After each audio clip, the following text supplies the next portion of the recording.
Hi, I'm Marty Nemko.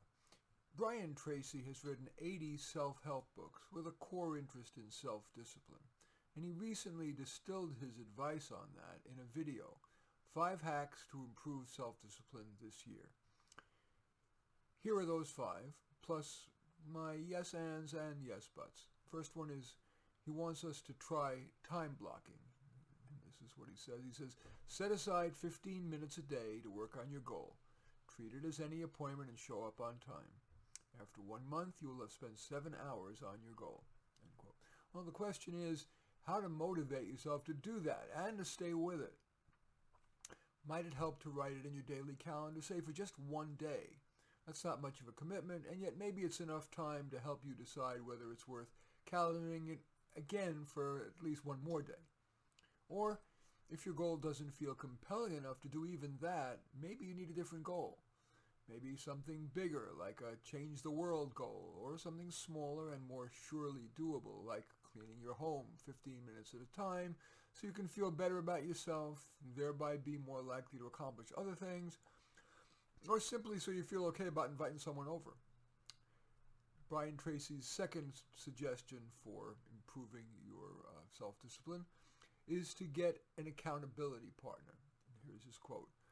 That's someone who will check in with you periodically and you can check in with them to help them with their goal.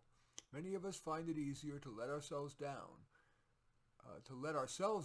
than to let someone else down. But what if you don't have a viable such partner? Maybe you do, but you feel embarrassed to ask someone?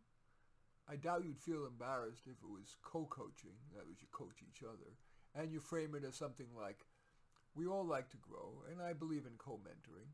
I respect you, so how about we try a half hour? What do you think about trying a half hour in conversation with me, in which we discuss an issue of yours, and then I describe an issue of mine? Well, would the wise one within you ask someone to try that? Or you could try Brian Tracy's suggested alternative to that if you really don't have somebody you want to ask.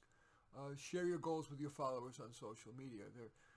We have a lot of followers who aren't exactly our close friends, but it may feel motivating for you to have shared it with them and then report back on whether you actually did it or not and have made progress on your goal. Brian Tracy's third suggestion regarding self-discipline is to remove temptation. Here's his quote. He says, remove what will challenge your focus. If you're trying to lose weight, remove unhealthy foods from the house. If you're trying to cut spending, set aside a budget and put the rest in savings. Yeah, that can help, but you can make yourself more likely to actually keep from buying that ice cream or spending beyond your budget by making a mantra out of reminding yourself the number one reason you want to achieve your goal. If it's weight loss, is it for your health or your attractiveness or to feel more comfortable in your clothes? You don't have to buy new ones. If it's spending less, is your reason to avoid poverty? Is it so you can live consistent with your professed environmentalist and non-materialistic values? Are you wanting to spend less to stop your spouse from guilt-tripping you for overspending? If you want your substance abuse to stop, is it mainly to help your health, your relationships, your work life? Make a mantra out of whatever is your number one reason and say that maybe as you get up in the morning, maybe even right before you're allowing yourself to have a meal, and then before you go to bed until it becomes automatic. Brian Tracy's fourth suggestion for improving self-discipline is to have an aim, a purpose. And there's no quote here. I'm just going to comment on that. That needn't be something world-shaking. For you, that may not feel realistic or even desirable, something that big. My typical client believes that he or she can't change the world, but would be happy living in a decent home with a decent job that's stable, raising kids well, giving a little money or time to charity, and having some fun along the way. So, do you have one or more aims or purposes, large or small, that feel motivating enough for you to prioritize? If your goal is big, should you break it down into baby steps? You might even draw a thermometer on a piece of paper with the baby steps on the side, which you'd color in each time you achieve one. My wife used to do that, and she had that refrigerator the thermometer on the refrigerator, and she colored it in purple pen each time. She made progress.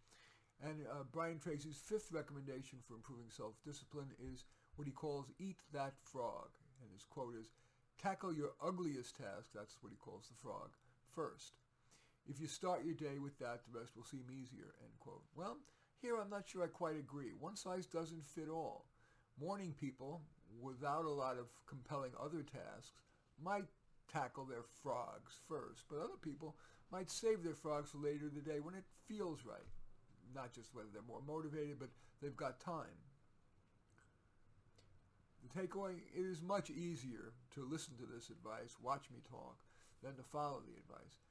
So, is there one idea that I've mentioned that you would at least like to write down and maybe even commit to trying? In any event, I do thank you for watching. I'm Marty Nemko. I welcome your thumbs up and accept your thumbs down. I always look forward to your comments and especially like it if you hit the share button below. Share on your social media so that my efforts can have broader impact. And I am flattered if you choose to subscribe to my channel. And in any event, I do thank you for watching. I am Marty Nemko.